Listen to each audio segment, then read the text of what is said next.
Guys, ito na nga yung ating mga lovebird. Ginawa natin sila ng pugad dito sa aking bahay. Ayan na siya. Yung nga pa sila si Sky, si Green. At yung dilaw naman, yung lalaki.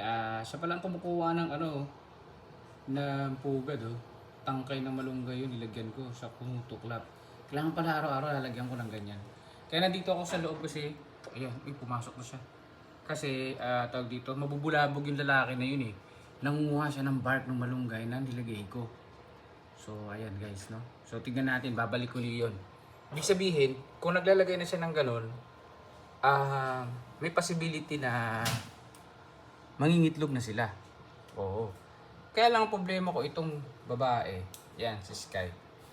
Di siya pumupunta sa pugad. Ang nagpupunta lang sa pugad, yung lalaki. Pangalanan natin siyang no nails. Kasi wala siyang nails eh. Siguro ano pa lang yun. Tutubo pa lang. So ito, napakaingay niya. Tsaka tawag dito, matapang. Babae talaga. Pagka maglalagay ako ng patuka, nahabol niya ako. Grabe. Nahabol niya ako parang aso. Matindi tong na to eh, lovebird. Update natin guys, no? Kasi kapaparas ko pa lang itong lovebird na to. Sana sila, mangitlog na sila. Mangitlog. Abangan pa natin guys yung ibon natin. Si Sky, yan eh, si No Nails. Mag-ano yan, kukuha yan ng daw ng bark ng malunggay. Gagawin niyang pugad. Tagal lumabas. Bakit pang ginawa niya dun? Tignan natin guys ha. Tagal lumabas ni Ayun na. Lumabas na siya. Ayun. Hindi niya tayo nakikita kasi tinted tong salamin namin dito sa bahay. Ayan. So kinukuha niya na. Talaga napaksipag. Lalaki pala talaga ang gumugawa niyan. So tingin babae sige lang siya pa-cute. Sige lang siya ang nagtatrabaho talaga yung lalaki. Kumukuha siya ng bark dito. Tinitis-tis niya Tapos gagawin niya yung pugad. Kahusay pala Tahimik lang ito, mahihain nga itong lalaki na to eh. Itong bird natin na lalaki, mahihain. Yun pala ang behavior noon pag babae, matuka, talagang aawahin ka niya. Yan yung katangian niyan. Tapos itong lalaki, masipag siya, tignan mo. Masipag, kabaliktaran sa tao, Ayan, yung lalaki. Hindi pa siya kumakain yan ha. Kalalagay ko lang yung pagkain na yun yung feeds Hindi pa siya kumakain. Ang ginagawa niya ngayon ay tatanggal siya ng bark. Siguro mamayang hapon, kuha ng kurit sila uli ng malunggay. Tinatanggal niya yung bark. Yan. So ayan, malapit na niya magupit. Pag nagupit na niya yan, lalagay na naman yan sa pugad nila. So yung gumagawa ng pugad. Meanwhile, itong babaeng ibon, ayan. Screen, hindi natin makita masyado. Ayan na, malapit na niya matanggal yung bark Ayan na guys. Paano magtanggal ng bark ang ibon? Ayan na. Pag naramdaman niya pwede niya na mahila yan, lilipad na yan. Punta muna siya dun sa may yan. Pwede na niya mahila. Sabi niya, pwede. Malakas to. Malakas siya, Yun. Mano siya sa may bark. Siyempre, papunta siya doon sa may butas. Ayun, dinala na niya. Ganun pala ang proseso. Napakahusay naman pala. Itong babae nating ibon, nangunguha naman siya ng dahon. Para saan? Nilagay kong malunggay doon So, ibig sabihin, nag-a-arrange na ngayon yung lalaki ng pugad. Kasi, nilalagay niya na dun Ibig sabihin, pinaghahandaan niya na yung future. Ganyan pala yun, Hinahandaan niya na yung future, guys. So, tignan natin, isa pa. Kung meron pa kasing bark dun kung makakakuha pa ng isa pa, titignan natin. Sa susunod na pagkakataon, maglalagay ako dito ng mas malaking bark para makita natin talagang paano siya maglagay.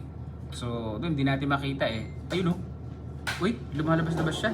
Dala na naman niya yung bark. Sabi niyo parang mali ata Ba't niya kaya nilabas? Nilabas niya uli. Sabi niya parang hindi pantay.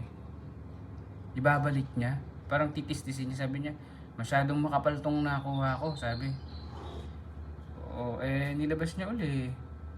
Hihimay-himay niya kasi madilim doon sa loob eh. Hindi niya siguro makita. Posible naman. Tingnan mo. Hindi natin siya nabubulhabog kasi hindi tayo makita eh. Ayan guys. Talagang inaano niya. Tingnan natin kung anong, pagmasdan natin kung anong gagawin niya ngayon. So, ayan. Tinis-tis-tis niya. Siguro sobrang dilim doon. Hindi niya mapakat. Ito naman panggulo sa video yo. Ayan na si No Nails. Siguro papalitan natin yung pangalan na mas maganda sa kanya. Baka mas magandang pangalan. Pinalitan niya ng Bart. Sabi niya makapal ito, makunat. Hindi ko mabaliko. Hanap siya ng bago. Eh, no? Ganun pala, no? Pagka hindi niya type, talagang lalabas niya. Ayaw niya nun. Kumuha siya ulit. Talagang sipag niya. Oh. Talagang wag mo lang siyang guguluhin kasi hindi siya magkagaganyan. Kasi mahihain yung lalaki na yun eh. Buti pa yung babae, kaya pag nandyan ka eh, awayin ka. Tingnan mo, activity pala niya pagka ikaw ay hindi nakikita ng ibonare. Pagka hindi siya binubulabog. Oh. Makapal naman yata kukunin niya. Oh. Tindi oh. Ang lakas oh. Dikit na dikit yan, yung Bart na yan, oh. Dikit na dikit yan. Pero, kinakain yung tuklap, no? Tinutuklap nyo. Hindi kayo naririnig tayo. Nakukuha siya. Ayan yan, sabi niya, kapal laman nun. Ito na lang manipis. Manipis yun, sabi niya. Ito. Alam niya, kita niya eh, oh. Ano nga pala yan, fail follow yung ibon na yan. Red eyes yung ating ibon na male. So sabi, ang tagal daw, ang hirap. Kumain ka muna para makatanggal mo yan. So 10 minutes lang tong video na to. Siguro pwede na 8 minutes. Kasama na intro natin doon. Bye. So nag-ship na tayo sa mga lovebirds kasi hindi tayo makapagpalipad ng kalapati ngayon eh. Ayan, nakakuha siya naman sa manipis.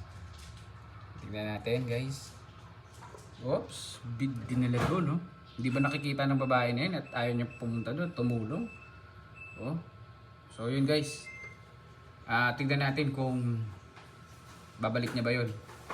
Kung ayaw na naman niya yun na uy, pasok. Lumabas na naman. Hindi daw kasya. Palpak na naman yung nakuha niya. Bumalik na naman siya. Kumuha na naman siya ng bago. Ano ba yun? Mali. Sige guys. Thank you sa panunood hanggang sa muli. Pabalik-balik yung ibon natin eh.